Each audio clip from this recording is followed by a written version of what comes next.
Okay, recording has started. Please, if you can see my screen, kindly confirm you can see my screen.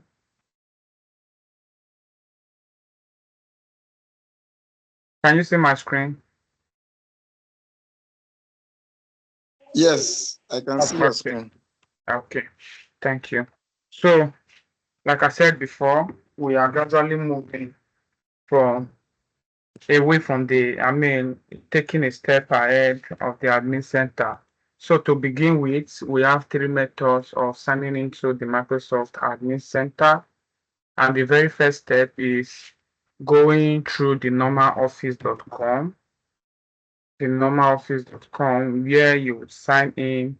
And if you're an admin, you will see the admin icon at the left hand side of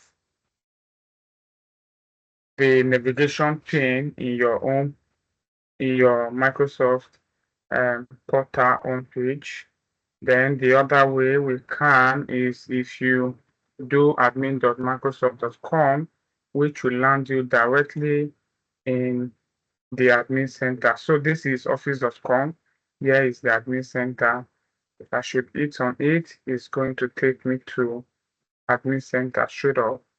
And remember, here I just type admin.microsoft.com, and here we are with the admin center homepage, right? And you see here too the same thing. And I can decide to do cnd.ms, which is the Microsoft Cloud command that I can use to navigate to any admin center that I desire at all. There are a lot of them here. You keep scrolling till you get to the end. But perhaps you are looking for a particular admin center and you were not finding it easy to get, you can just come here. Although this is M365 admin center here, but I can search for it and say admin. Okay, most of them are admin center. I can say Microsoft, right?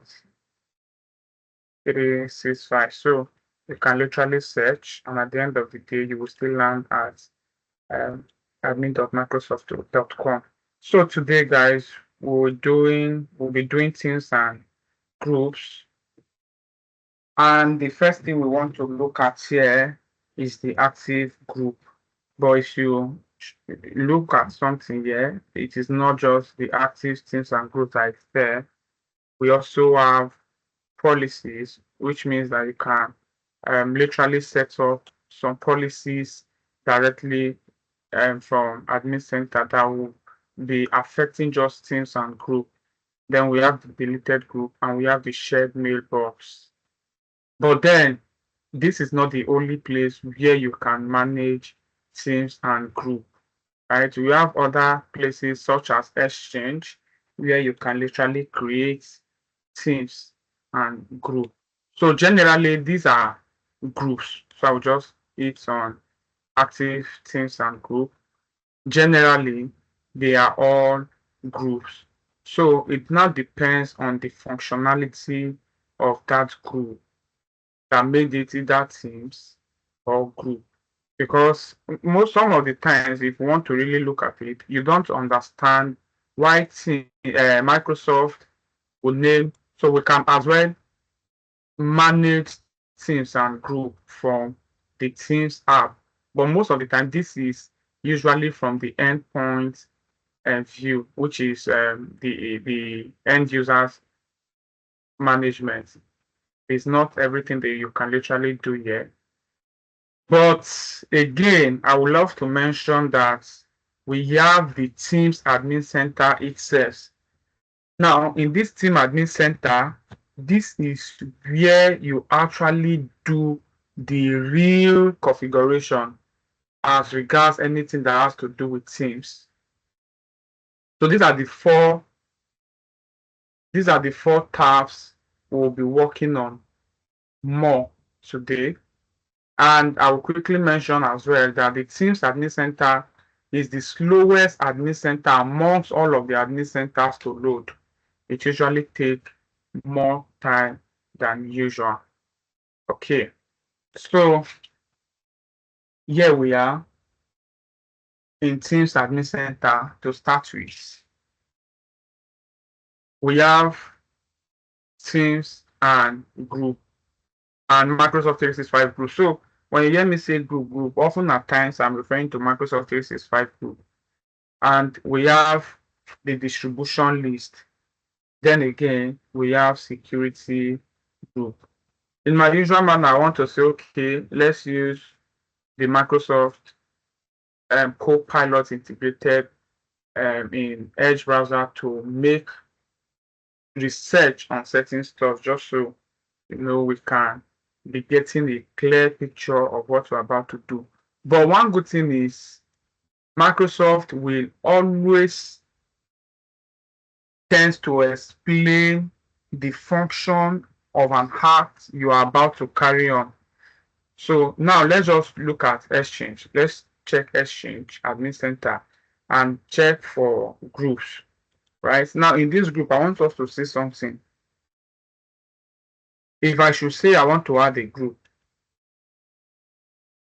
now you see that Microsoft listed the numbers of groups that I'll be able to create from here for me, right? And they will carefully explain what each of these groups are meant for. They even recommend one for me, which is the M365 group. Now, in definition, they say these teams, you see now that they are calling it teams, not even group, right? But all the same, it is group. They say allow teams, okay, these are teams of, maybe colleagues, external collaborators, and whatever. But team, in this sense, more than one person, right? Teams to collaborate by giving them a group email and a shared workspace for conversations, files, and calendar. In Outlook, these are called groups. Now, this is Exchange Admin Center. The Exchange Admin Center basically is to manage your emails and mailboxes, right? They are used for Outlook, emails, and mailboxes. How then are they connecting with Teams? So, truth is, Teams most of the time is integrated with most, if not all, of the Microsoft productivity and as well as collaborative tools, because it is the center of collaboration in real sense. And that is why you are seeing that if you are creating a group, it's coming with a group email address. Now, if you are now creating Microsoft 365 group, which is the one that Microsoft is recommending here, it will create an email address first of all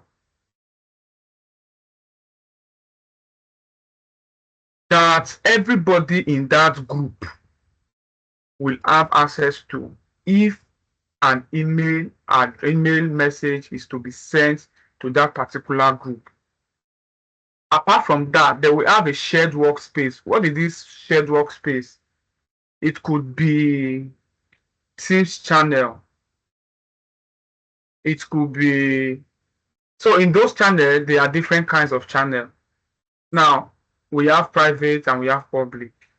And we have shared channels and we have, I think, general channel. Standard channel, yeah. Standard channel, shared channel, and private channels. So now if you now create this group, that channel that you are creating is meant for the group of people in that channel, not the team now. By default, when you create a team, it comes with a default channel that is called general. But if you are creating a group from Teams app, which is here, you will by default create a channel to start with. I don't know why this is okay. It's coming. I will want to Just let us see some similarities that are in these four tabs that I've opened. I will still open one, which is the Identity Admin Center for security groups. Now, the second one here says distribution. This one says create an email address for a group of people. Now, note, it says why not create a Microsoft 365 group instead? And if you check this, is a warning, which means I can close it from here. They are just a kind of advice for me that wants to create the group. It said this will create an email address for a group of people, more like a broadcast list in our normal WhatsApp that we use often. So what this does is you add group of people who will eventually carry them out. You have group of people in a particular group that if you send a message to that group, it goes to those individuals' email addresses. It's not a shared workspace this time around. This is just you broadcasting a message. Unlike the M365 group, that they will have a shared workspace.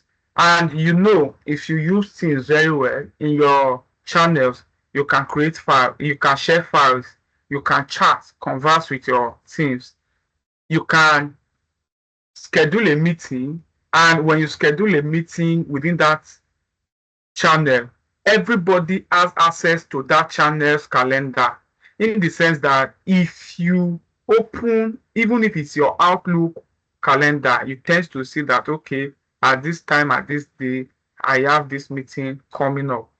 But yeah, you don't have this distribution, you don't have a collaborative workspace.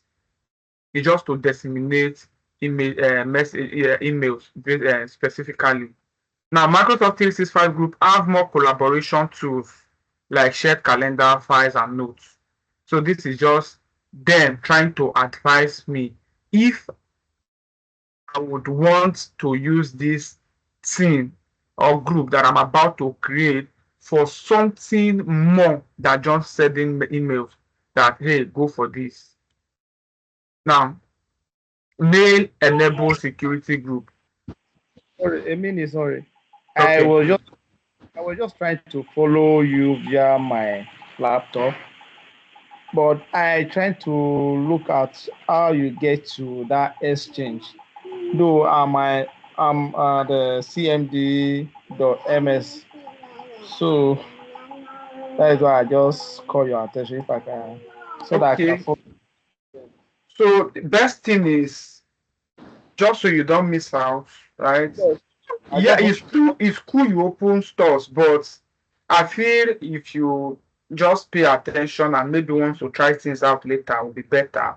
And trust me, anytime you have question or clarification and anything, you can just hit me up and I will, answer you. Right, that is fine. Okay.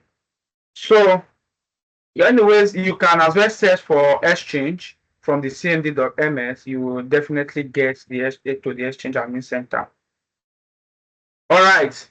So this is a mail enabled security group. First and foremost, we want to know what is a security group. I think we'll be able to get that definition from here.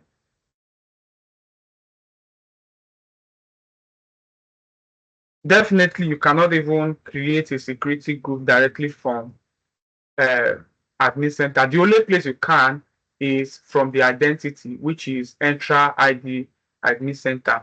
But then let's just come here and finish up with this. For the purpose of clarification, let's quickly check for security group.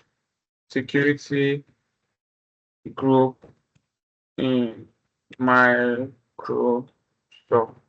Basically, is used to assign grant permission and give access to certain features and resources. Now, this one says security groups in Microsoft 365 are used to manage user permission and access to resources like SharePoint, OneDrive, and admin roles. I'll quickly tell you too that Microsoft group can be created from the SharePoint admin center.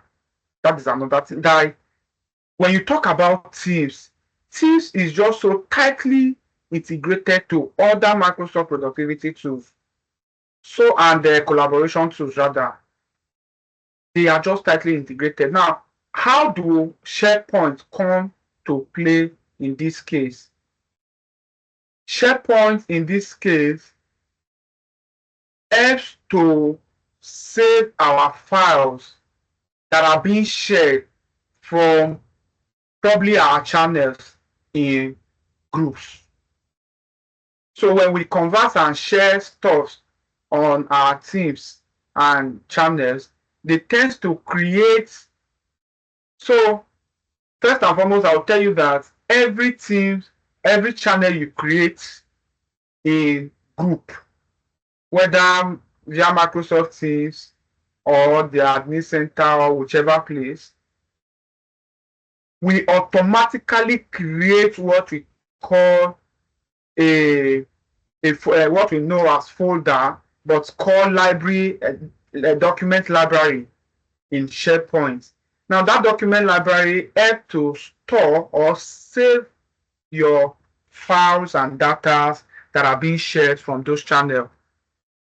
And they say they allow administrators to assign the same permission to multiple users at once, making it easier to access control, to access across an organization.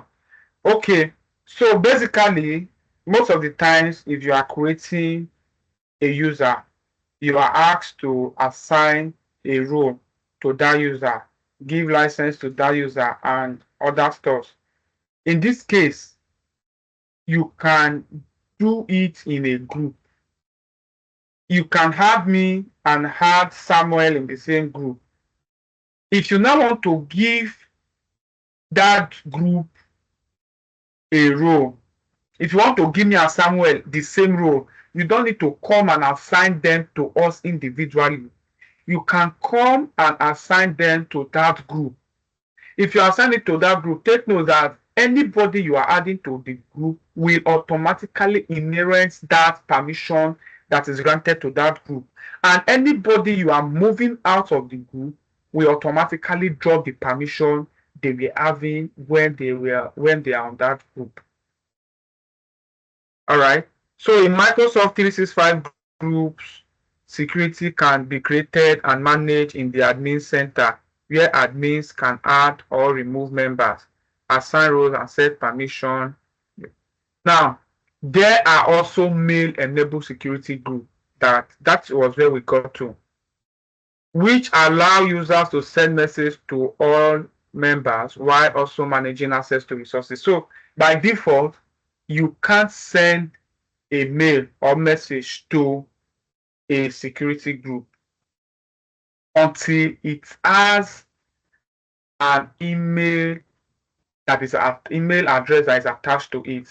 And the only way you can have an email attached to a security group is when you create mail a mail enabled security group. So it sends message to all members who want to close this out. This is one reason I love using the Edge browser so much. So I can just easily open my Copilot by the side and use seamlessly. It's also integrated to my Windows 11, the updated one. When you install it, you can as well open it.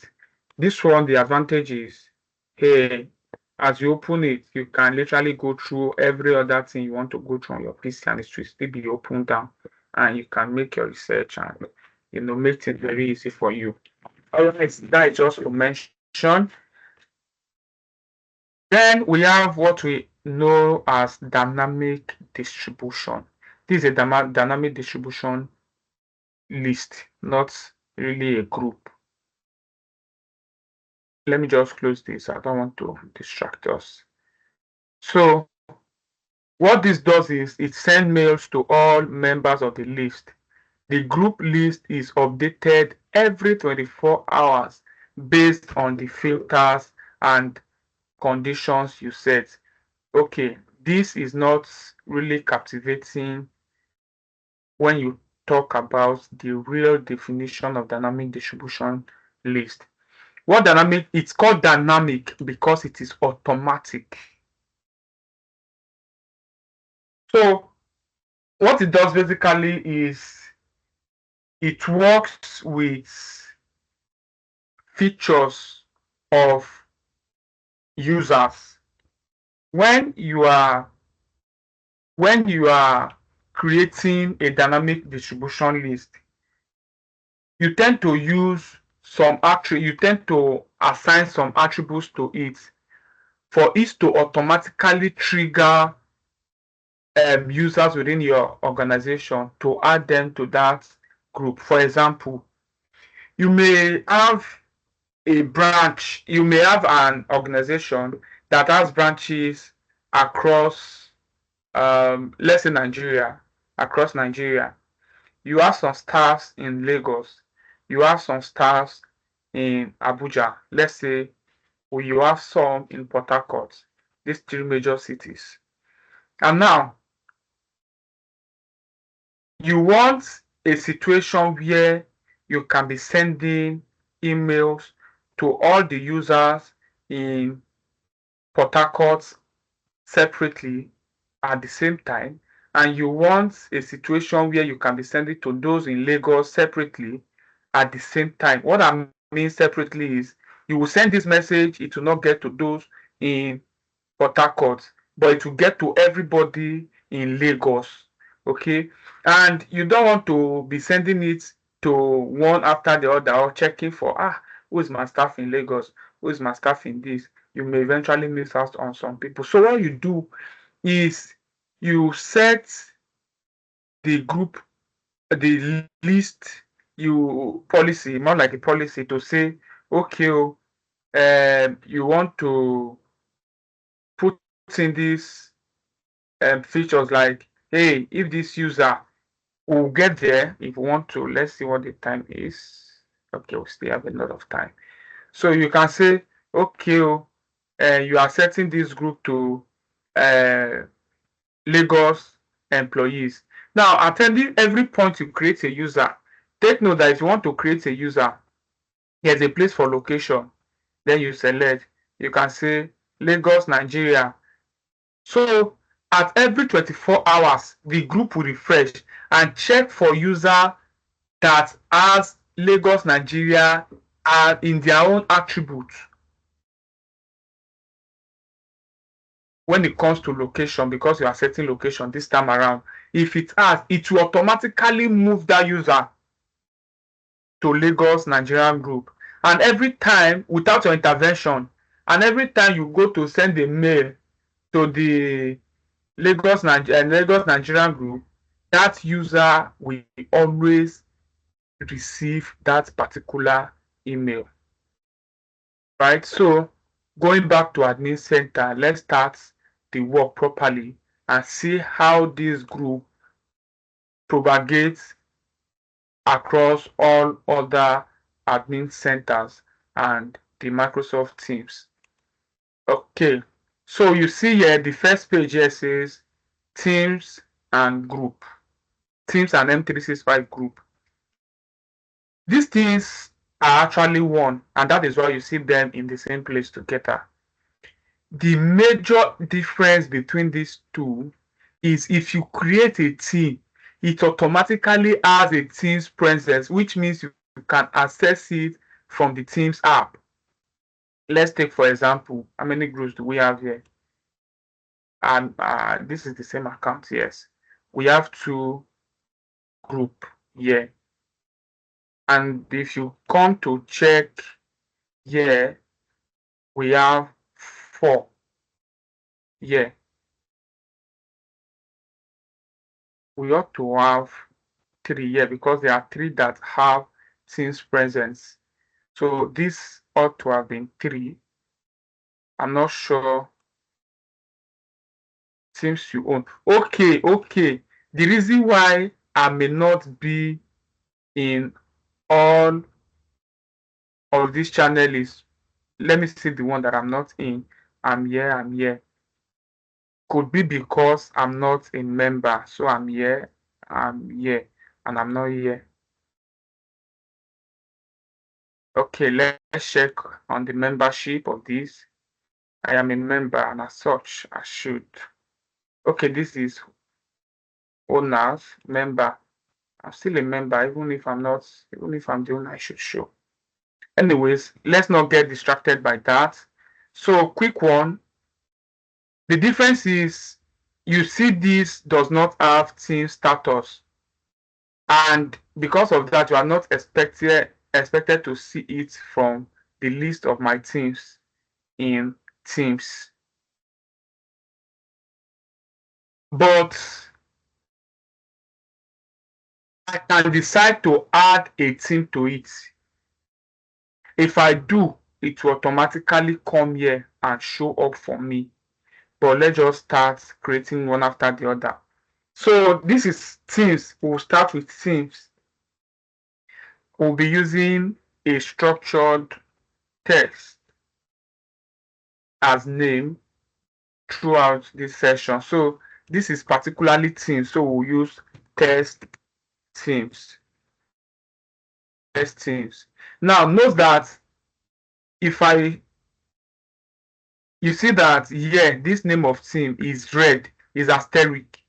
This asterisk means that it is compulsory that I enter it. But if you come to description, there is no asterisk there. But I must have to, click on something but outside the box to activate this nest. Otherwise, the nest will not be activated. You see that immediately I click, it auto activates itself. This is the blue icon I was talking about to say, hey, you are no longer free, like this, for example. So until okay, now you see that I'm just typing and it's moving on. Test Teams, right? Okay. So this is not actually compulsory, but you have to click out to enable this. Now going, yes, Oh, yes, that thing, the receive call. yes. Okay. Okay, sorry guys. So um yeah, there's a Teams owner can add or delete, edit team details, and delete conversation.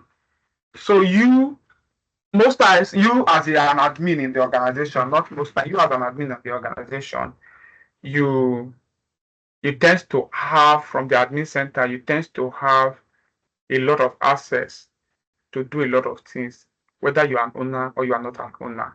But for ordinary users, right, when you are creating a teams for them, maybe you as an admin, and you are creating a teams for, let's say, sales department.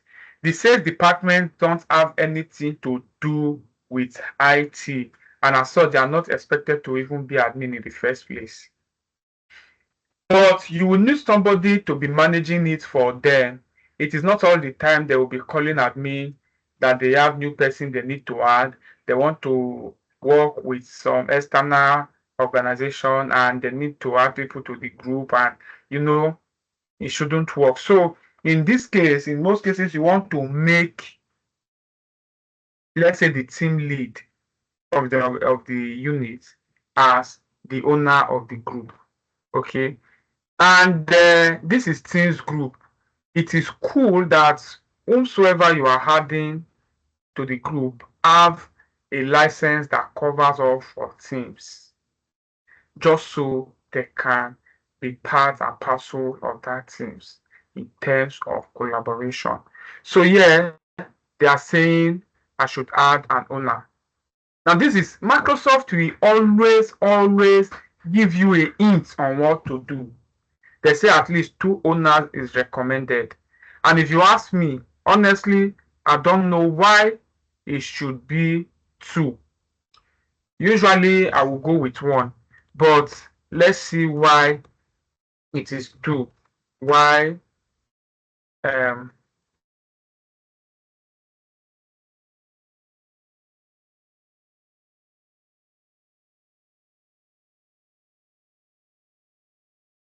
So just like the global administrator's role, it is always recommended that you have at least two in a group and maximum of four.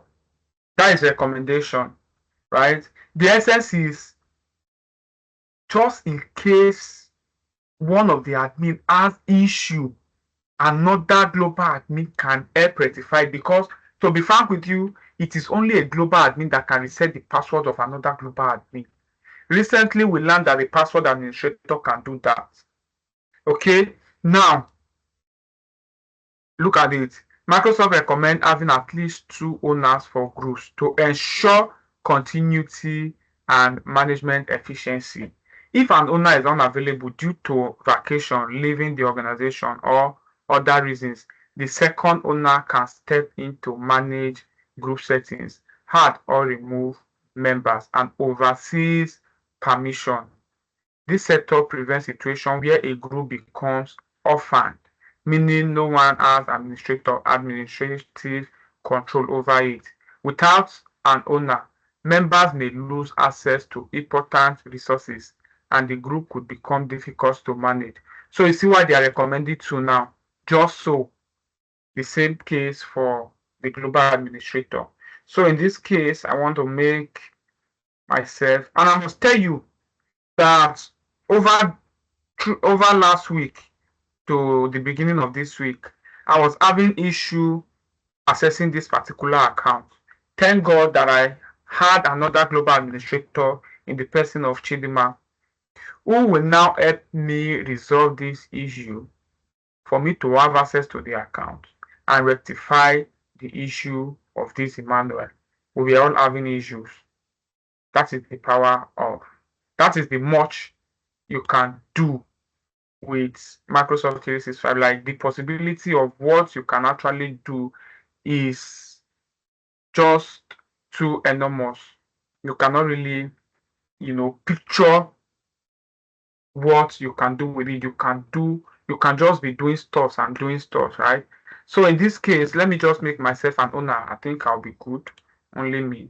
Then member, yes, come to owner. You see there is an asterisk here, which means a group cannot function without an owner, but you can go without a member. Okay.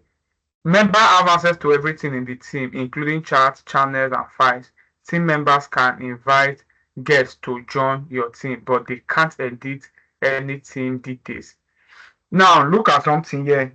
They say it have access to everything in the team, including chats, channels, and files. This may be a bit confusing because I would not want to say Microsoft lie. Maybe this is not the actual way to put it. So not every member in a team have access to all these at the same time. For example, let's talk about channel. If you talk about channel, if you create a private channel, not all members have access to it or anything in it. They will not even see it until you are added. And as such, the files that will be in this channel, the chats that will be in this channel cannot be accessed by anybody that is not a member of the channel, but a member of the team. Quick to note that if you are not in the team, you cannot be in the channel. Yes, that is another one. So I can just go and then go to settings. Now this is where I will now set my privacy, at the same time my team email address that will be used to message that group, right? Now, what are we doing? If I should say, okay, let's say test T, I'm only having one domain here and we are working with these test teams. And I now come to privacy. Now, people outside your organization will be able to email this team at first, but you can change this and other settings after the team is created. So by default, when you create a team, this email address that is coming with it can be used by people that are external, not within your organization, to send email to you.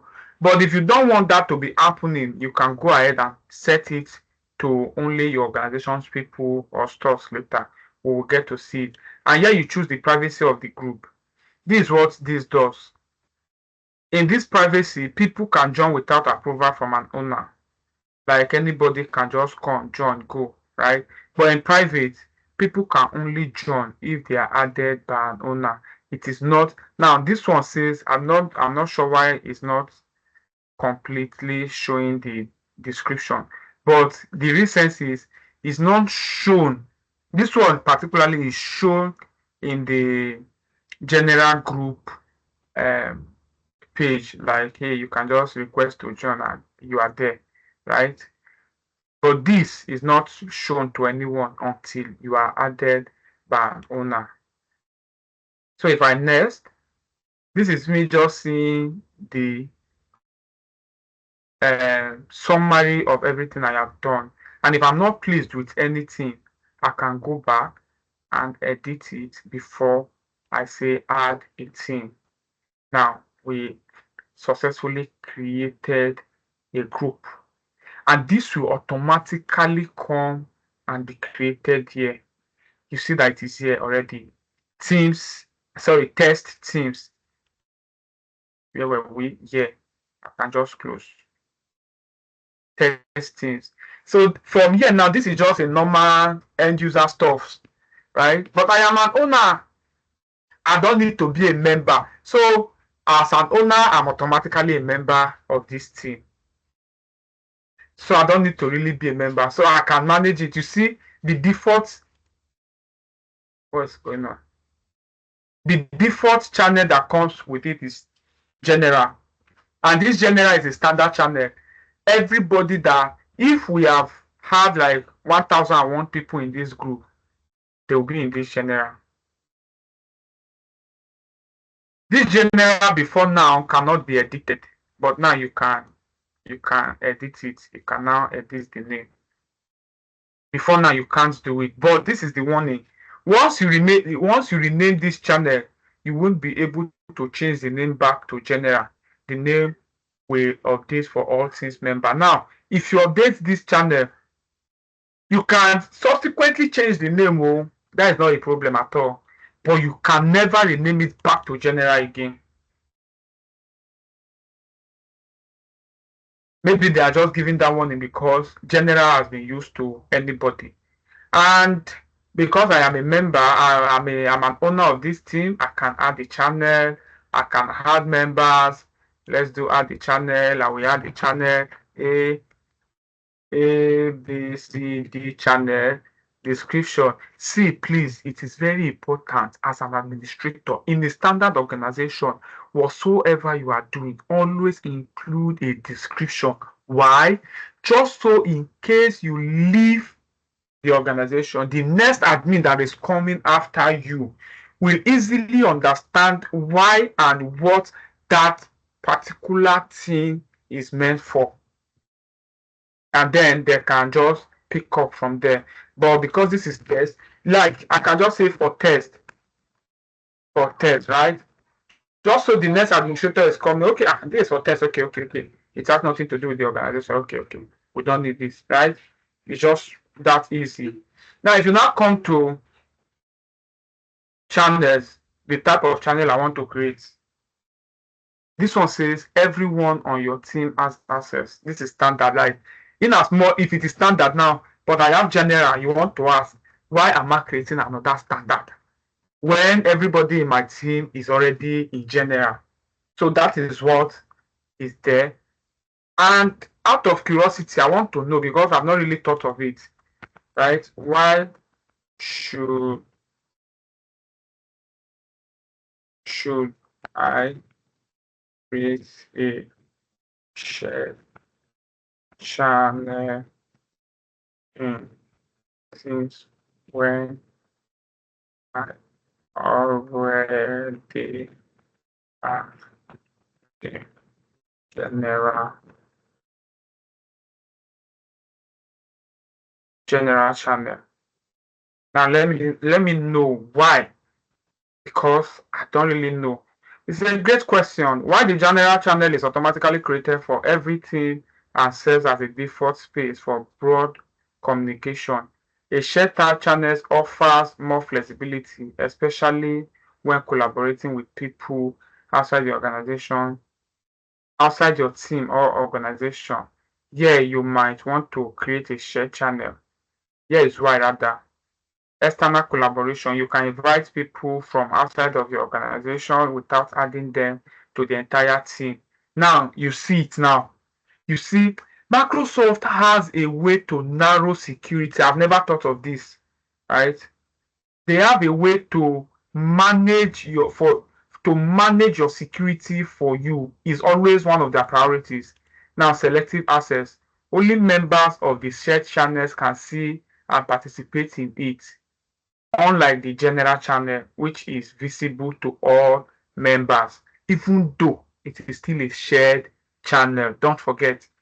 Now, focus discussion. If you need a dedicated space for a specific project or cross-functional collaboration, a shared channel keeps conversation streamlined. No guest account needed. Unlike private channels, shared channels allows external users to participate without requiring guest accounts. So guest account here that means, please, guest account here means that they have a presence in your directory, in your active directory, which is your organization.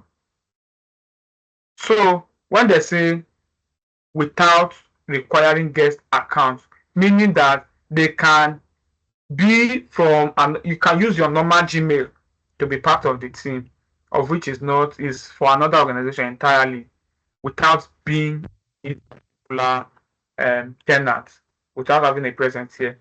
Now we can say we want to create a shared channel. Did I search for stand?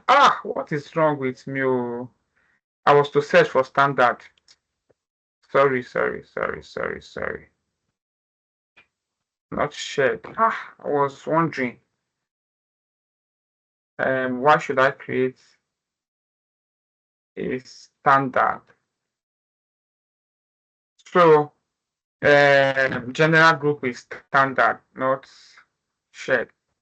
So a standard channel in Microsoft Teams offer more flexibility than general channel, which is automatically created for everything. Here is what you might organize discussion. Standard channel helps separate conversations by topic, project or department, preventing clutter in the general channel. Okay. So this is the reason. Focus collaboration is your team work on. Okay. So the essence now. So it's still general. So shared is for people in your team or outside of the organization. Please, that is the essence of shared. And all those things that we've read earlier on are for shared. I was not just careful enough to know and to take note of. So once it's the standard is general. The reason why you want to create another standard is maybe the whole of the team is working on project, like you are working on project A, you are working on project B, and you are working on project C simultaneously.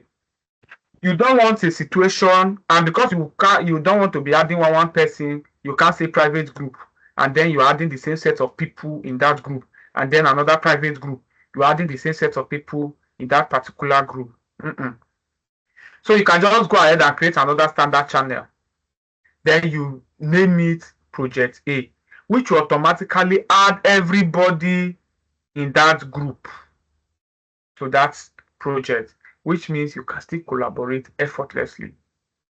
Then you can as well go ahead and say project B. So everybody is auto added, but it will maintain a structured communication pattern where everybody can come talk on a tailored discussion. Unlike all of you coming and champagning yourself here, general, we will come, start a post. This, we will talk on project A. The next person will come, talk on project B. It will not be structured. So that is the essence why you want to create, what were we doing? We're creating channels. So that is the reason why you want to create a another standard channels. And for private is to, you know, just for specific people. If you are not added, you are not added, and you cannot be part of the team. Just for, people within the the teams that are selected in that group. All right, so that is that.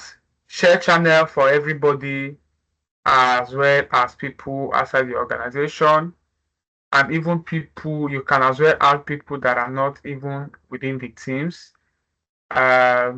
Teams channel, I mean standard channel for everybody within the teams only, and a private channel for some specific group of people. Now it is replicated here. Let's check Exchange admin and refresh. As I'm refreshing, I'm expecting to see it here. Test teams, yes.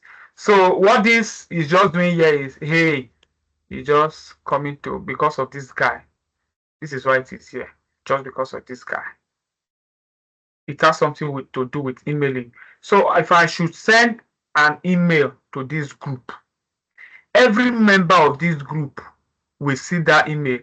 Now they will be seeing it as this email was sent to test teams, not to you. I think we did something similar. Let me quickly open my Outlook. We did something similar the last time. So my Outlook is coming up. Okay.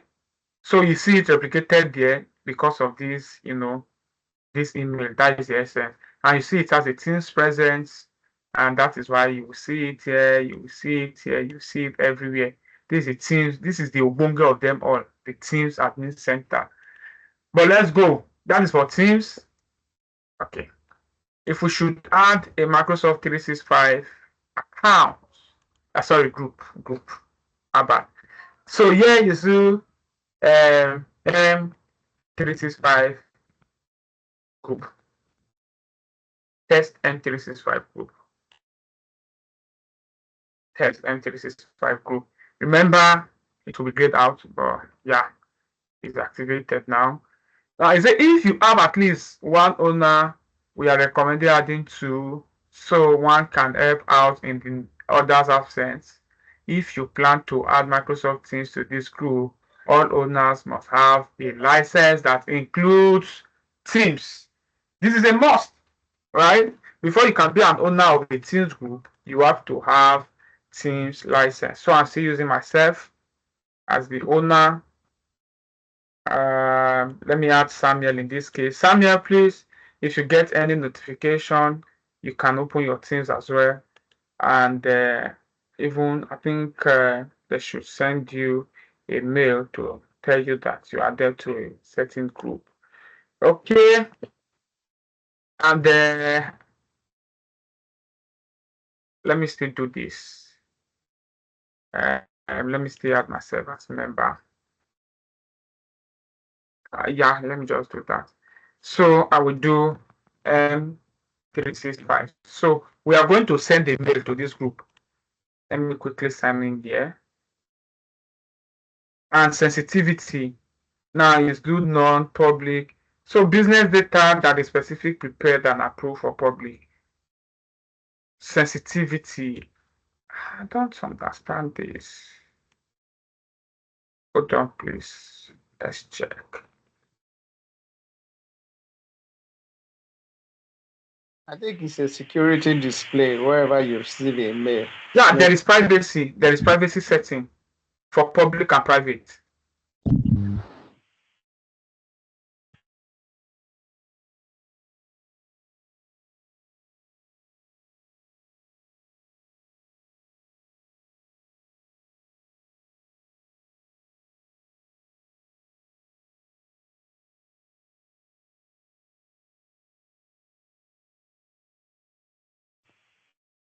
I hear you.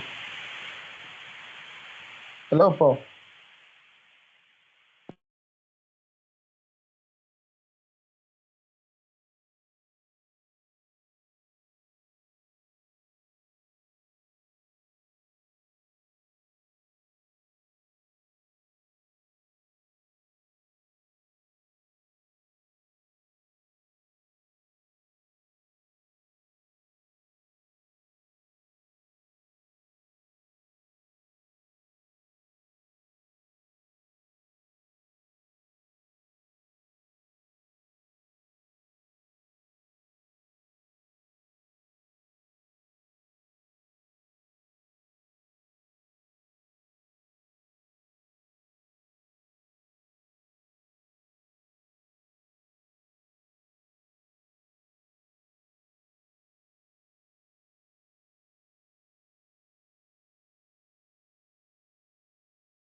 Hello, can you hear me, please?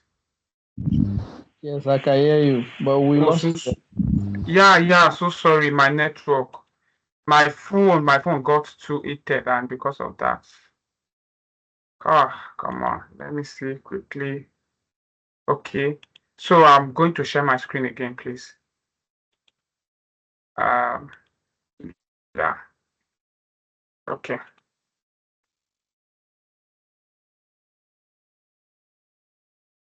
You go down there.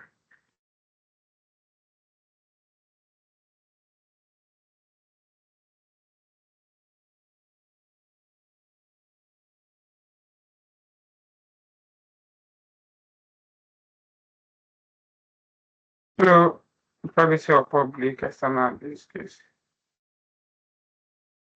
I'm not giving me. Okay, so I'm just going to screen grab it, and then I have it like this. I come here, I paste it, and I do explain. I hope they will be able to. Okay. And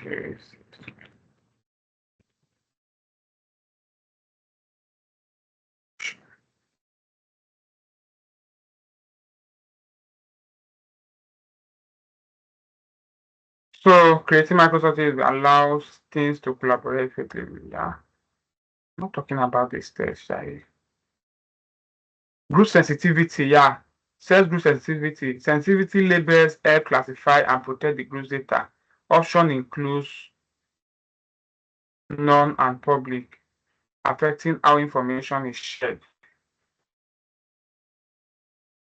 Well, I will just come back to research on that on my own place.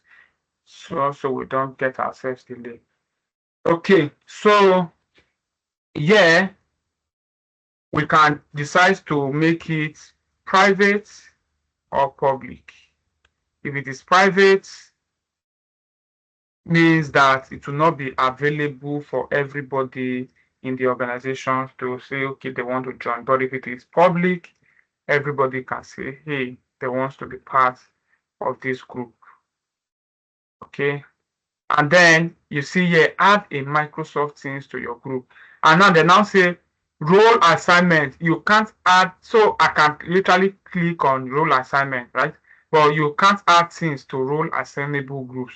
So I will have to uncheck this to enable this. But I'm not doing any of them, right? I don't know the reason why a Microsoft 365 group should have a role assignable group. Should have a role assignable feature is meant for security group. So yeah, I will next, and this is the features, just normal, and then in between, let me quickly copy this. So I'll do create a group.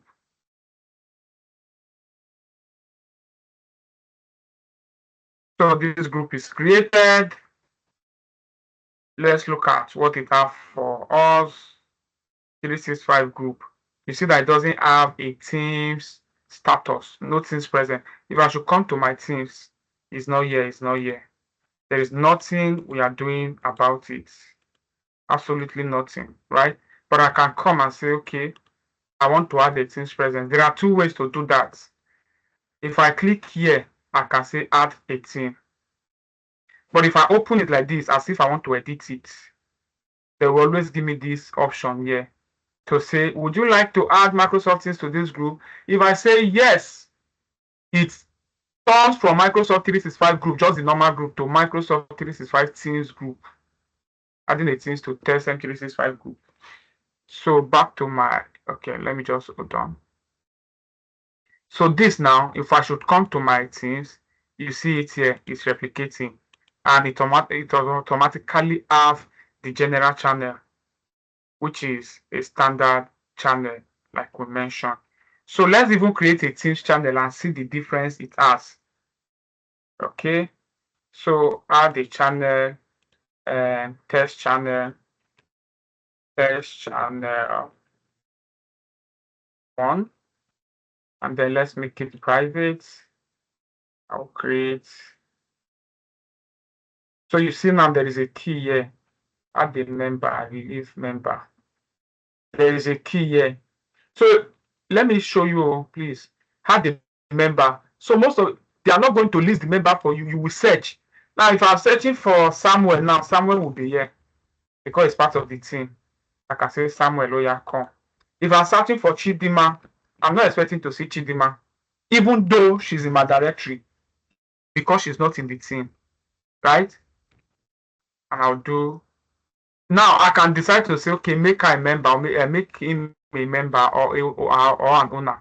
Then I'll do, oh yeah, add as a member, not owner of the team.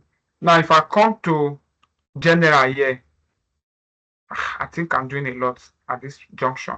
Let's go back to our group. So in this case, I was trying to tell us earlier on that there are specific features that are allowed by default, which is allowing people from outside the organization to send you a mail to that group, to send a mail to that group. So yeah, you can restrict it. Don't show, you see, let people outside the organization let people outside the organization email this thing. So it is not left for you to say yay or nay. Send copies. You see that it is not checked by default, but it is enabled. So it is when you are now customizing that all these things have roles to play. Send copies to Teams email and events to Teams members inboxes. So this is copies. Like if you send copies of Teams email, if you send a email to the Teams, it will have a copy and events to Teams member inboxes, like their own personal inboxes, a copy of it. Then don't show team email address in Outlook. So if I don't want this to be, if you come to Outlook and you want to search for Teams, so they'll show you the name of group that have these teams. You see Microsoft Teams, training teams, others have not seen yet. So you can hide it that people should not be able to come and search for it in that directory. Okay, Samuel, new account. Did you send me a mail? This account is created solely for the given assignment. Please do well to reply this email as soon as possible. To Samuel. Copy Samuel. Samuel, did you send me a mail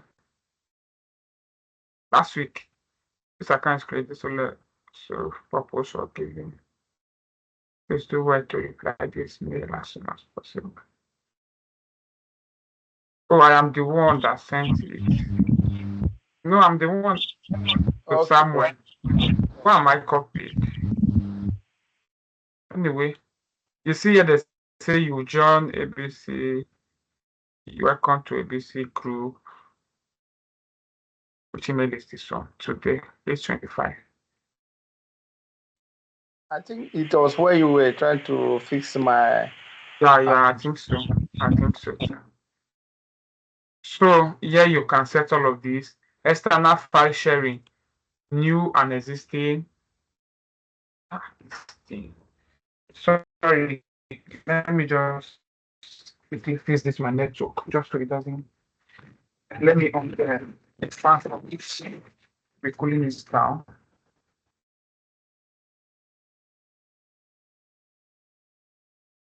Okay. By this we are good to go. All right. So new and existing guests, you can set external file sharing option, and you see it here. You see this option. Please, anything you want to do and you are not getting it clear, if you see this more information sign, please always click on it. Just come over it, and Microsoft will give you the detailed explanation that you need. Here I say user can share files and folders using links that don't require sign in. So this is for anyone. You can share link to anybody anytime. You don't need to sign in before you can access that particular file or folder. Then for new and existing member, guests must sign in or provide the verification code to see shared files. And then existing guests, users can share files only with guests already in your organization's directory. Then only people in your organization, of course, this is meaning that it's only people within your organization that can access those files. Then sensitive label, this one is still non and public. Let's see the explanation from here. Sensitive label classify and protect things content like files and sites. Manage your labels and create new ones in the Microsoft Purview Compliance Portal. Oh, sensitive labels. Now I get it. So when you go to Purview Compliance Portal, that is it's called Compliance Portal. Right? When you go there, there's what we call sensitive labels. You can create sensitive labels, and those sensitive labels will mean that if certain things is added here, you should not create. If this is sent out, this alert should trigger. If this does, like a lot of restriction, it's just a security feature. Okay. Now, Teams channel, team members can add channels and edit existing channel. In most of our organization, they will not enable this for us, just so you will not go and start creating stuff. Then team members can add and edit private channels. Team members can, can do a whole lot of stuff. Channel. Policy. There's no policy that is binding this group. No policy. And where you create policy from is from the Teams Admin Center. You see policies here. If you come to Teams, sorry, this is device. Teams Admin Center, Teams. Okay. Yeah, Teams. If you come to Teams, you see Teams policy, you see templates and the rest of them, but we are not dealing with Teams Admin Center. We are still on Microsoft 365 Admin Center, the possibilities of things you can do from there. Right? So when you come to Teams Admin Center, this is where you really do the main management. This is where the management of teams and group is properly, right? But let's just deal with this. So since no policy is binding this, we can close this out. You see now that it has a Teams presence, and we can move. And distribution list. Okay, I said I wanted to show something. So I want to open my Gmail, gmail.com.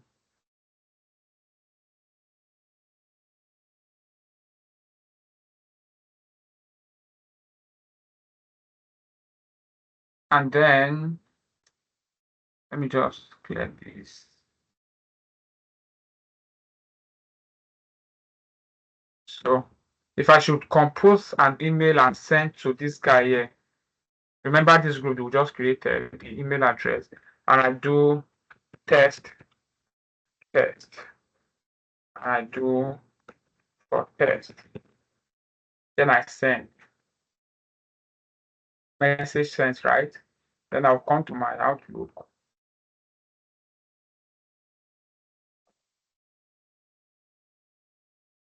Let me refresh and see. So ideally, I shouldn't refresh before it comes in. Okay, so it will eventually come. Let's just continue. When it comes, we can come and open it and see what it looks like.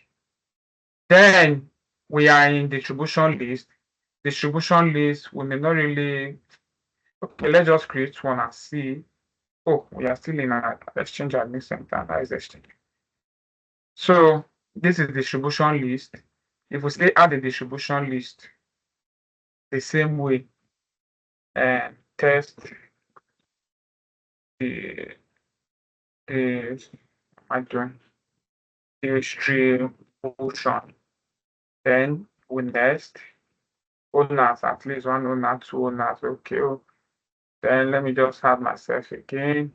So quickly, I didn't mention that we can demote owners to members and members to owner. Text. Did I use this before? No, it's available. So we can just do test this. Allow people outside the organization to send email to this distribution group. The essence of this group is communication. So I will still copy this, copy it, Communication is disabled. Okay, this is for externals. Yeah. I didn't add any member. Okay. Maybe I'll just go and add Samuel again. My email is not coming.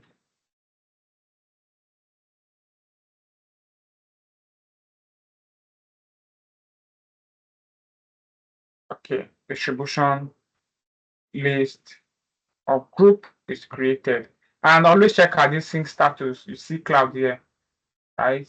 This is just telling you that hey, this thing was created from the cloud. No big deal. Junk email, or maybe it moves to my junk possibly.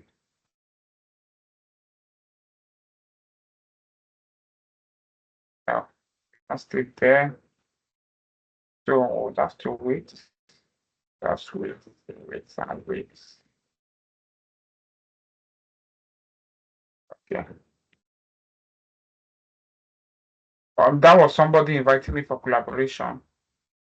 Okay, so this is created. Let me go and add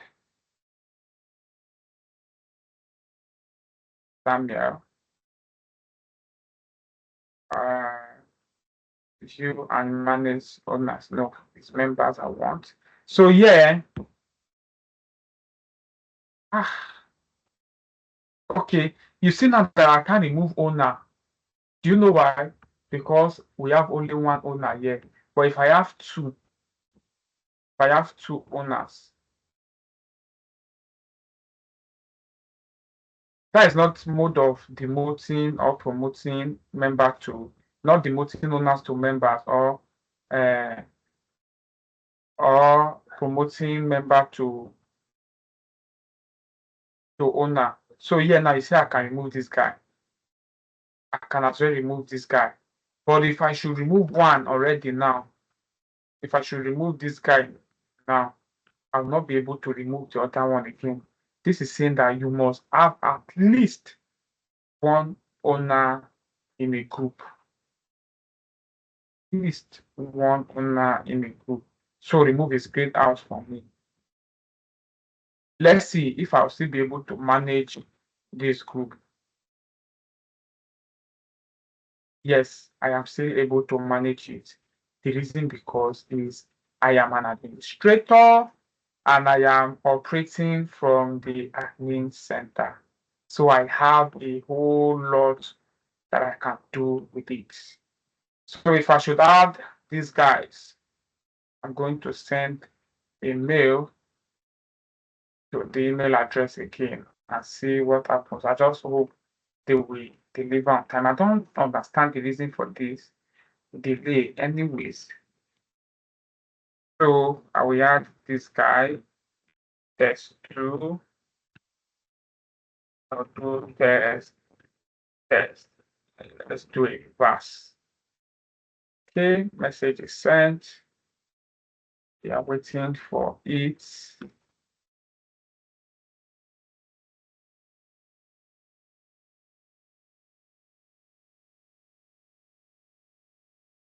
Yes, now.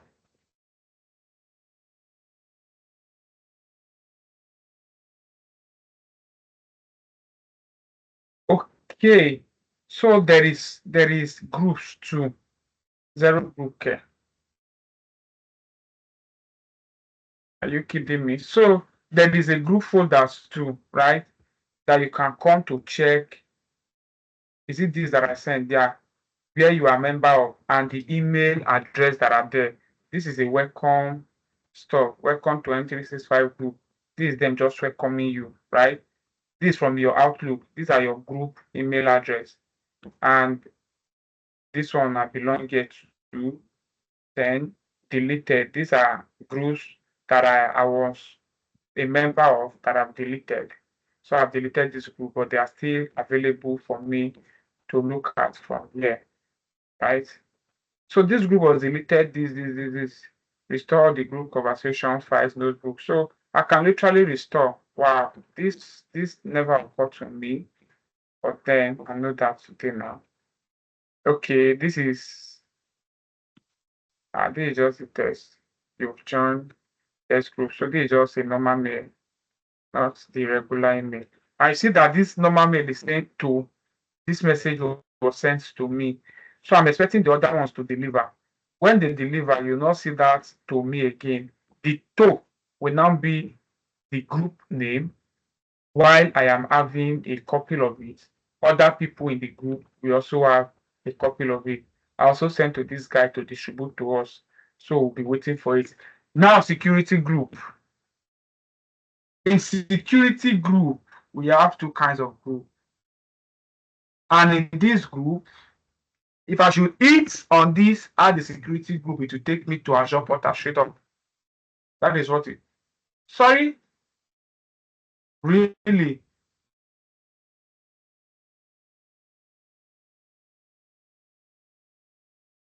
Why must it take me here? Security group give people access to resource shared neighbors.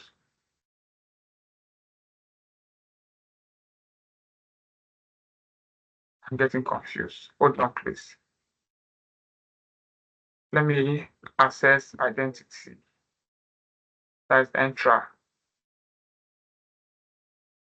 So I was not supposed to be able to create a security group from there.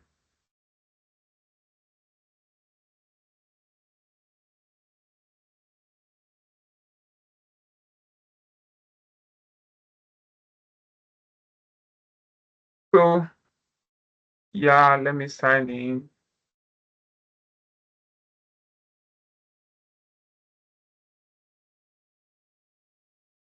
I know this account itself has a lot of limitations, but shouldn't include me creating.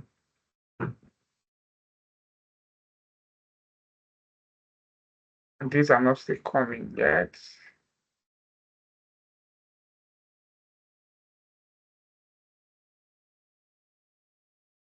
So identity admin center, which is Microsoft Entra, is used for access management, and it's all about security, and that is why, and security and permission, and that is why you should come here to create groups or group to create, what do we call now, a security group. Now in this place, you see that there are only two options here. Only two groups you can create from here: N365 group or security group. And that is why we always have this argument that there are only two groups in N365 admin center. It is when you now want to dig deep that you will now say, okay, you have others such as distribution list, mail enabled security group. So if I should click here, I'll give it a name, give it description, assign members and owners, the same way we created from that other places, right? If I should do this as well, the same thing goes on and on. But why should I create it? Let's see. Okay, add the security group. Let's see. Test security. Then let's do this. Okay, Azure role assignment. Azure AD role can be assigned to the group. Check the box to use this group to assign roles. Once set, the group eligibility for role assignment is permanent. Yes. Then I'll do finish, and then I'll create a group. Let's see. Now that it's created, let's see if I can actually make use of it from this end.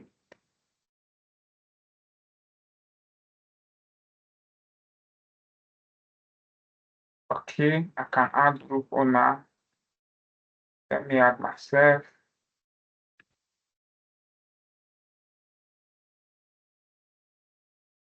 So please, out of curiosity, you yourself want to sign in to your lab and carry out some tests from here, right? You can edit name, yeah, that is common. Role assignment, yes, okay. But now I can create from here, obviously. But one thing I cannot do is probably assign role from here.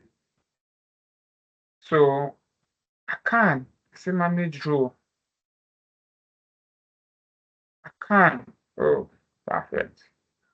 So security group can be created from M365 Admin Center, and you can assign role to the group. So if you want to assign roles, please always check this more information to know the extent at which that person you are assigning the role to can do. Right? Let's do, you see that if we should open here, there is no email here that you can send a mail to. There's no email address here. But if you now do this, test sec email, then and next, let's see owners, and then you do okay. So it's almost the same process for about all the group. The thing now is you just need to understand why you are creating the group. Now look at this. This is mail enable security group, and they are giving me test distribution as a group itself. This is to say that there are groups that can be added into each other. I think I read something about that yesterday. I wish I can take us there. I can actually look for it, and we will get there and just see the group that can be added under another group. So this is talking about email, and this has a mailing address. So if I should add this now, it will be affecting everybody that is in this distribution list, right? And if I should assign a role to the group, it will as well affect every other person here. Okay, so let me just add this guy, and this guy here. Let me just add them. So if I do next settings, now I want to do email, and I will do test sec, right? Allow people outside your account. Let me know this security. So I'll finish and I'll still copy this email address. I'll still send a mail to it. Why I'm not receiving mine is what I don't know. Somewhere, please, you can check if you've received any email. Add another mail enable security. Okay. So I will close. Now the difference between these two is, in this case, there is an email address, and in this case, there is no email address. You'll not see anything like Teams here. No, there's nothing like Teams. So let me quickly go and send email again to that guy. And yeah, S3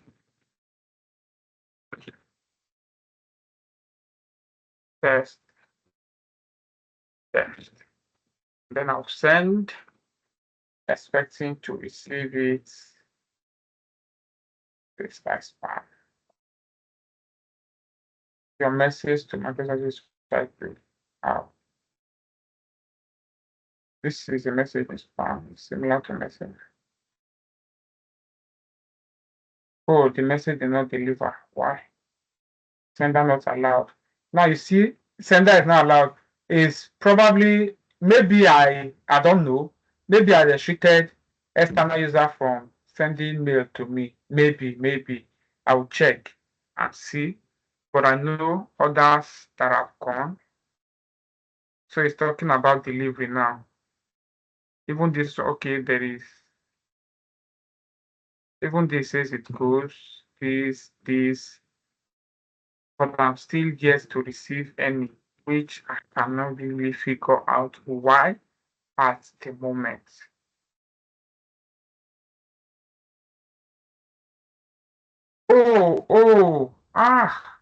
Like this one, I will not receive that email. The last one I sent. The reason is I disable communication. Now I know. Allow external senders to send email to this group. So I will have to enable this before it comes. Yeah. And the bad thing is it may not now sync immediately. So the other one was So this is the difference between this this now. I can use this to assign role as well. Role assignment. Oh, I didn't allow this. Oh, so sorry. Setting the exchange admin center. I did not allow. Let me just quickly do another one. Okay, maybe we'll now use this text sec only.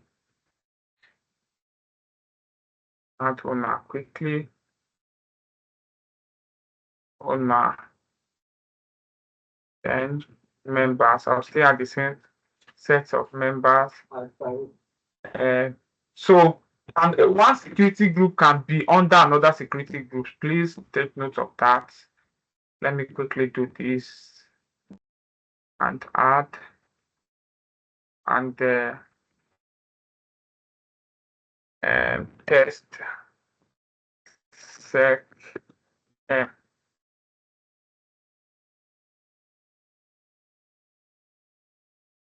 wait. Then again, you have to add at least two owner, at least one owner, yes. Then again, there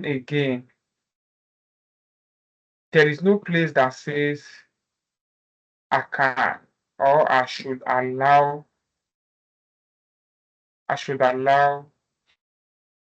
role assignment. This is why this thing is even more confusing. You're almost there. So by default, I'm supposed to be able to assign role to this group, such a group. Communication is enabled. This is not what I want. Let's come to this security group. Test sec. Right. Group description, like doesn't matter.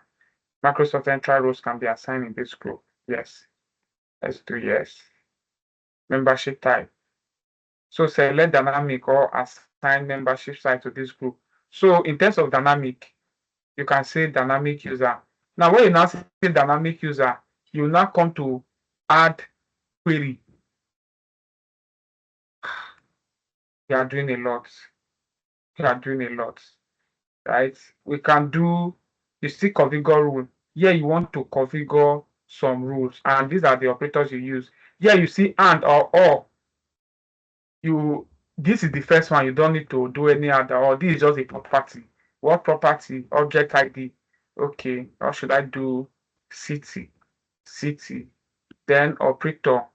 I'll say if it matches, or if it equals to, or if it ends with, or if it does, or if it that. I can say.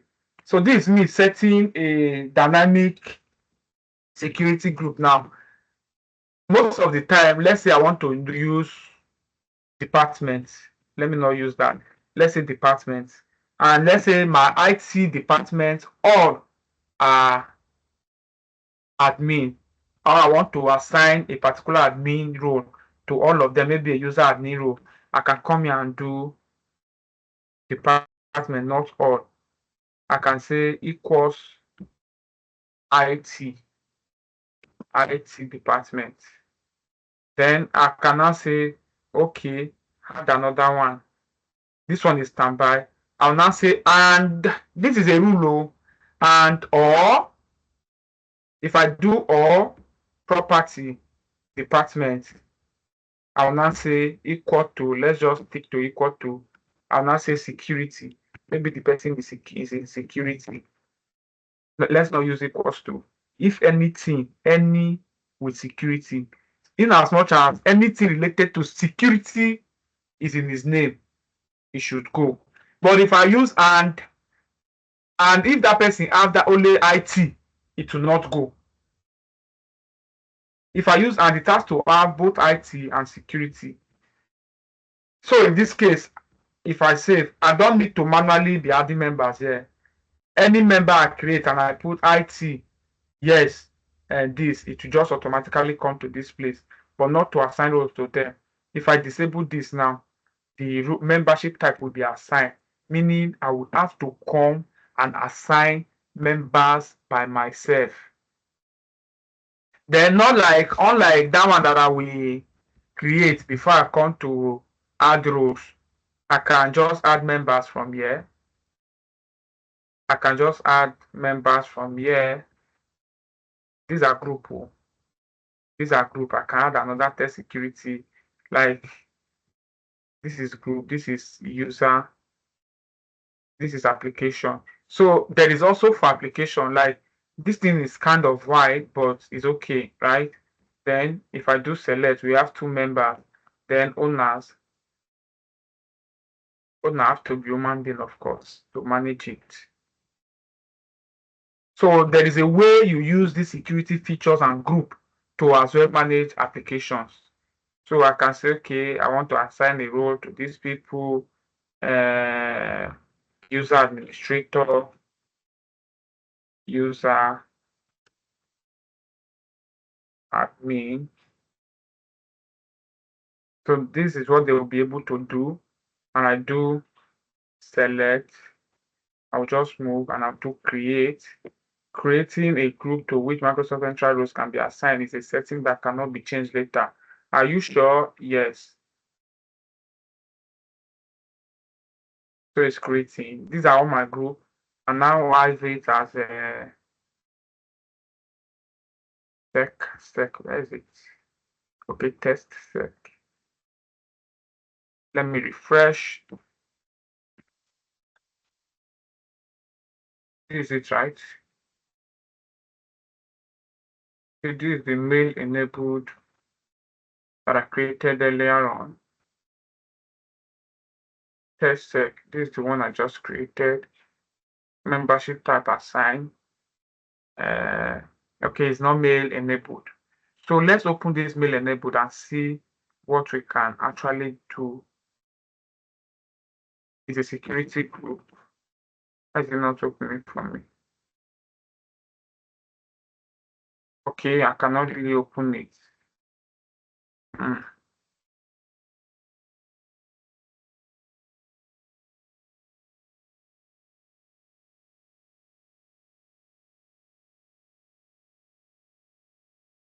So this is for the normal security group that we just created. Assign members to this to page of summary. You can come, edit the properties, put another group description. This cannot be modified. They are there, they are there. This is object ID. These are used most of the time if you want to use a PowerShell to run any command and work on this drone. Then members, role administrator, administrative unit. There's another case for administrative units, but that is a different topic entirely. So that's for that. I would not want to come here. This one should go.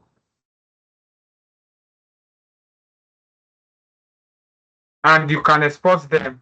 You see here, export groups in this list, export all groups. All groups means all of them, both security, both distribution. But if I want for this group, this will only be for the securities. I think let me transfer the mail to this guy again. Probably with that sync by now. Yeah, allowed it. Test 4. Don't know why I'm not receiving email.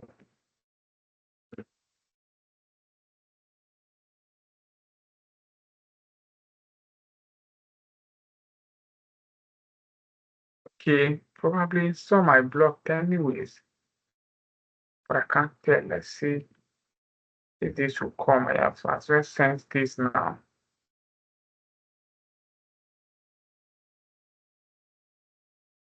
I received this.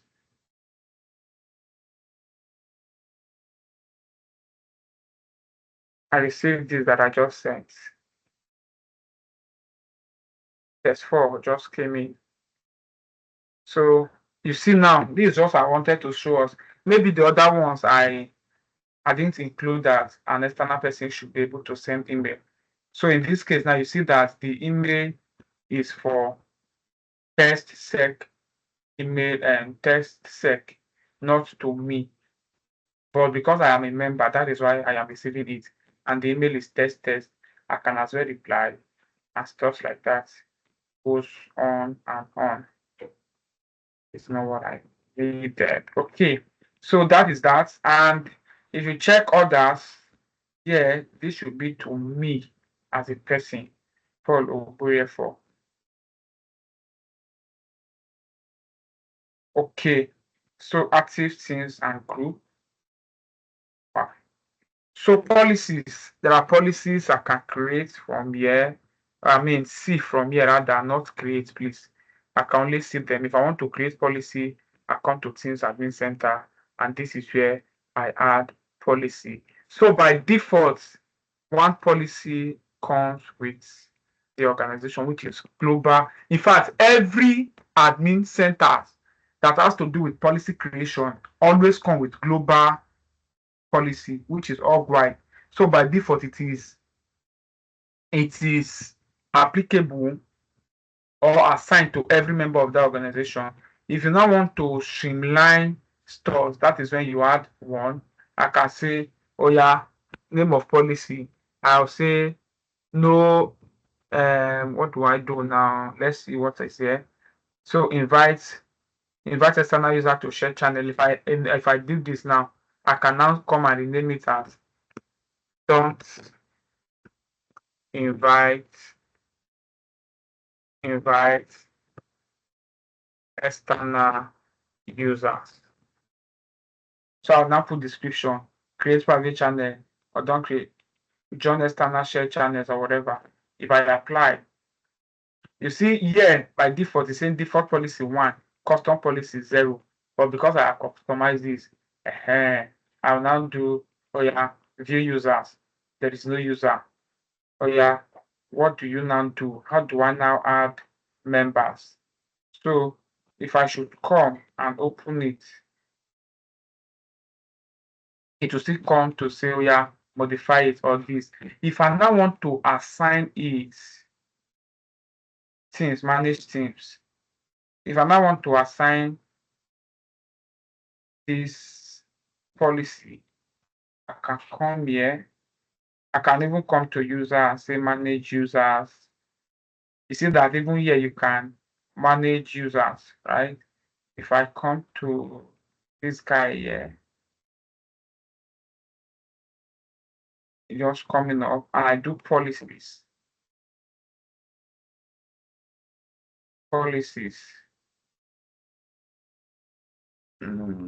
Teams. Now, teams policy. Teams this meeting, teams policy, and the teams policy.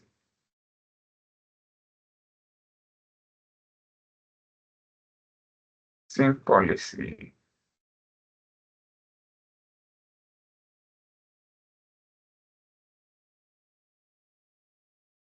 Teams policy. This is the policy that it belongs to, and it was assigned by default to him. Now, this guy too.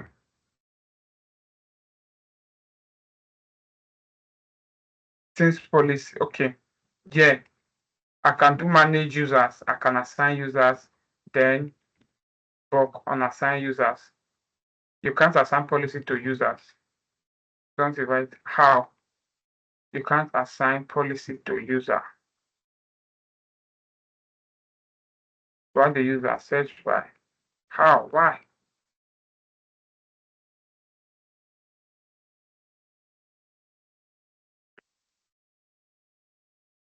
Should be able to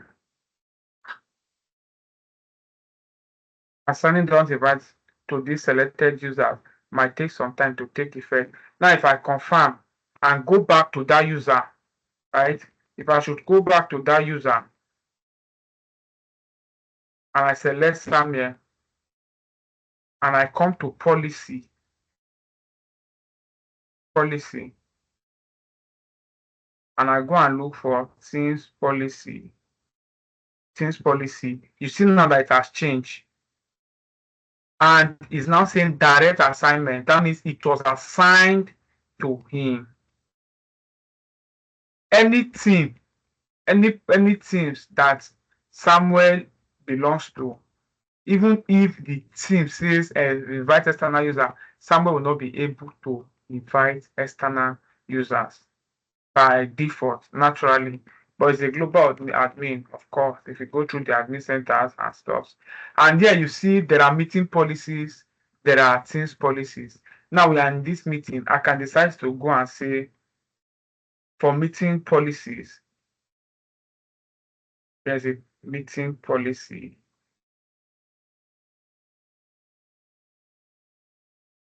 Meeting policy, yeah, meetings. If I do meeting policy, you see here, they say there is one for all off, right? There is one for all on. There is one for default. Okay, this is teams policy, this is default. Meeting policy, this came by default. Where's the one I created? Let me refresh. I want to show something. You see that this one that I created is already here, and I can edit it.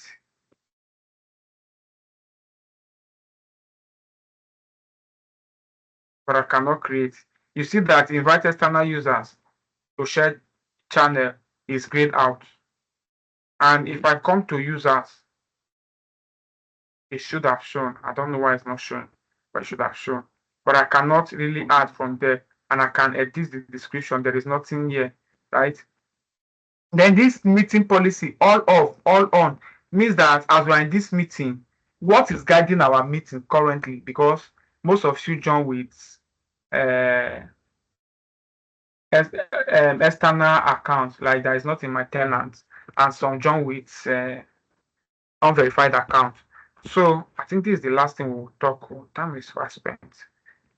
So if I should come to this meeting policy and I do, you see, for example, now you see global org. This one is by default is everywhere. So this is for the whole organization. This is how it just is, and this is what we are using. And everybody, hey, hey, we are there, we are there, we are there. But we can now edit it and say, yeah, yeah, yeah, this should not work, this should work, this should be, right? But now look at all on. For these meetings that we have, look at all on. If I should come here, I cannot edit anything. Everything will be on for me by default. Private meeting scheduling, meeting now in private meetings. Channel, you see all those ones they say, go to Teams, do meet now, call your person, you can actually off them. Channel meeting scheduling, you can schedule. Like everything is off, you can't edit anything. Everything is just on by default. This one that is not, this one that is off, maybe cannot be on. Maybe due to my tenant or something, cannot be on. And if you now come to all of, you see that everything here is off. Private meeting scheduling, this. If I should assign this to anybody, means that OT that person will not be able to do anything. These ones that are on are those that cannot be off. They cannot be off. That is why you are seeing them on.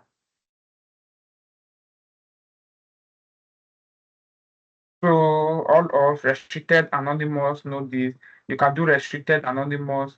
These are defaults. They just come by default. This one, some will be on, some will be off. Just depends on the anonymous they are doing, right? But you now can now come and say you want to add another one yourself. You now do this. What should this be now? Unable. Should I do camera? Camera. Let's see if we have an option like that. So in this place, you see Miss Line private chat. If I do this, that means you cannot call me in my private chat. Say you just call randomly, hey Paul, like we are chatting, oh. You now say, okay, let me call Paul. You will not be able to call Paul if I should turn this off and assign it to you. Miss now in general in channel settings. So if you want to call me, if I should off this, I want to meet in channel. It has to be a scheduled meeting. But what now happen if I say channel meeting scheduling off and this off? What happens? How do we now meet? Okay. Meeting registration. This one is off by default. is because of the account, right? It's because of the account. This feature is being replaced with the new webinar experience. Oh, this can be found with the new meeting dropdown in Teams calendar. Yes, there is webinar, and if you are hosting a webinar on Teams, there have to be a registration link. There's a way you customize it, and you set the link out there. People register, they get their email, and they attend the webinar. Attendance and engagement report on, but organizers can turn it off. You can say off or on as it pleases you. All attendees in the report. Yes, but attendees can opt out. I mean, I include them in the report. Attendee information, show everything, only show who attend.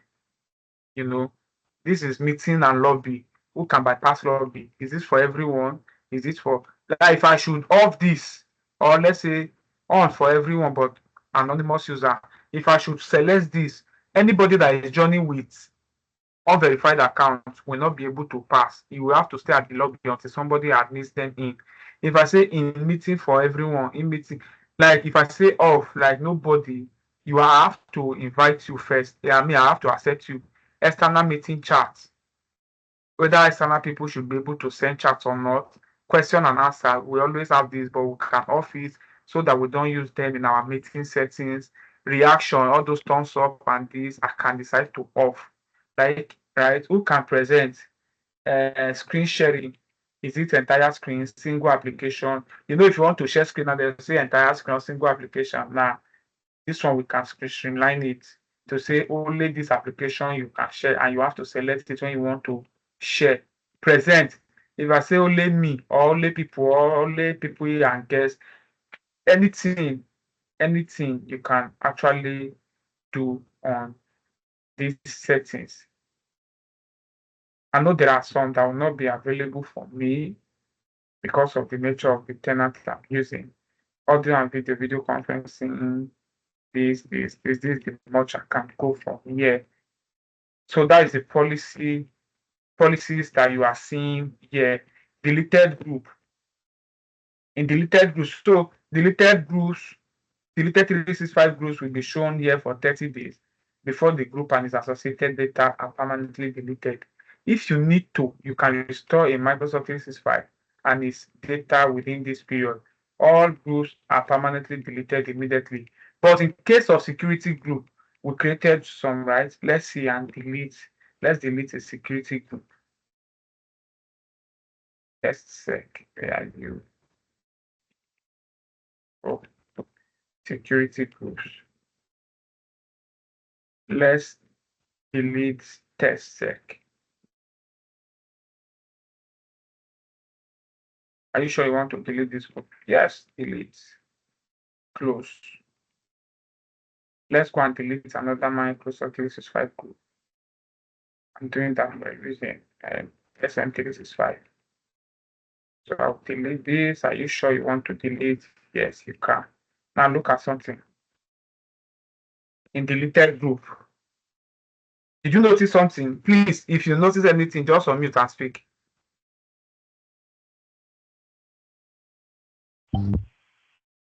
It bounced back after deleting it. Sorry? I said the deleted group that you deleted just now, the text. I deleted two. Okay, test sec. What happened to test sec? I think it's deleted, but it's not permanently deleted. Okay. So any other view?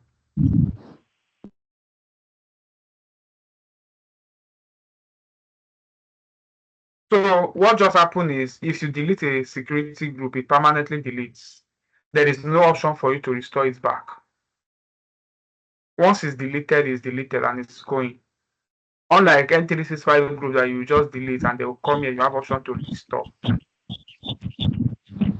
Right, I can restore. Sorry. I can restore them. Hello? Otherwise, my question is, okay. I thought once you deleted anything or a group, it takes 30 days before it will be fully deleted. Yes, but not a security group. Once you delete a security group, it is gone. Okay, okay. There's nothing we can do about that. You can even archive group, right? But that is not the focus. So these are deleted groups. Shared mailbox. Shared mailbox is where two people can, let's say, collab. Let's just quickly do this. Collab, and I do collab at this.com, and I save changes, right? Now, what shared mailbox does is it will give room for two people or more to have access to a particular mailbox. I can add a member from here. Let's just add two. Let's add Samuel, and let's add Paul and add. Okay, so there are two members in this group. Now, if anybody should send a mail to this group, anybody, I'll be able to see the mail, I can respond to it. Samuel will be able to see the mail, I can respond to it. We can now send automatic replies. Like, most of the time you see, they'll say info.university.com. If you send the message, it will automatically say, thank you for sending us an email. In the meantime, while you are waiting, we can do this and that, and we will answer you shortly. You can come and set it up. So that if anybody should send email to this group, we will get to see it. Like, without you seeing it first, somebody seeing it first, the person will just have an automatic response waiting on our proper reply. Sent items not copied to mailbox. It should not be copied to mailbox. Email. So we can actually say they should be copied to mailbox, our own mailboxes, email apps. Here you can just say this. So these are permission, manage mailbox permission. So the fact that you have access to the mailbox doesn't mean you can do everything. If I say read and manage permission, means you can manage the mailbox, you can read message, you can send anything, you can do anything. If I now say send as permission, send as means if I should say if I should remove you from this, okay, if I should remove you now, you will not be able to send a mail from this group. But if I now say send on behalf, this is it. Send on behalf. If I do send as, it will be showing your own name. Like if you are sending, it will be showing as you sending it.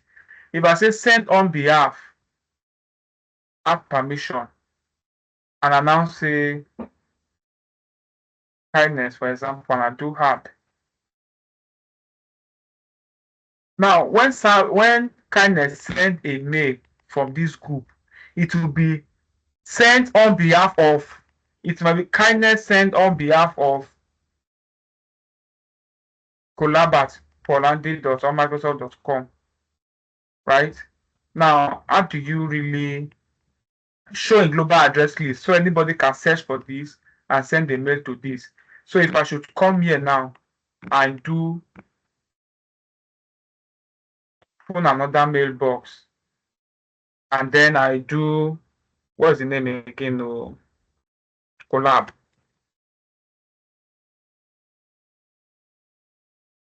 And do collab. If I hit open, it will go and open the inbox. The same way, if someone should click, it will go and open the same inbox, and I can send email. I can send email and do anything I want to do. I can view, like do everything, right? That is what the shared channel is doing here under Teams and Group. At this junction, I think we've done a lot, and I will implore you to just check out some things on your environment and see how they really work. Okay. I think there are a lot of things that I'm even missing out myself. I will have to come, sit again, and do a whole lot. So, in the process of doing things, you tend to discover a lot of things. IT is fast changing, like a lot of things is happening out there. A lot is happening out there, and changes are being made every now and then. So, I will always employ that you try things on your own.